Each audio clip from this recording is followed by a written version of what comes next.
How are you guys? We're here in Moline, a job site. We're doing a beautiful kitchen. We've got a bathroom in the works.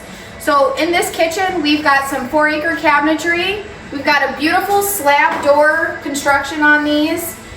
We've got our white oak wheat finish up top, and then we've got these beautiful black bases. But the one little cute detail that we're going to be putting into this kitchen is these Modern Edge poles by Emtek. So on the base cabinets, we'll be putting in this satin bronze finish to really pop against the black.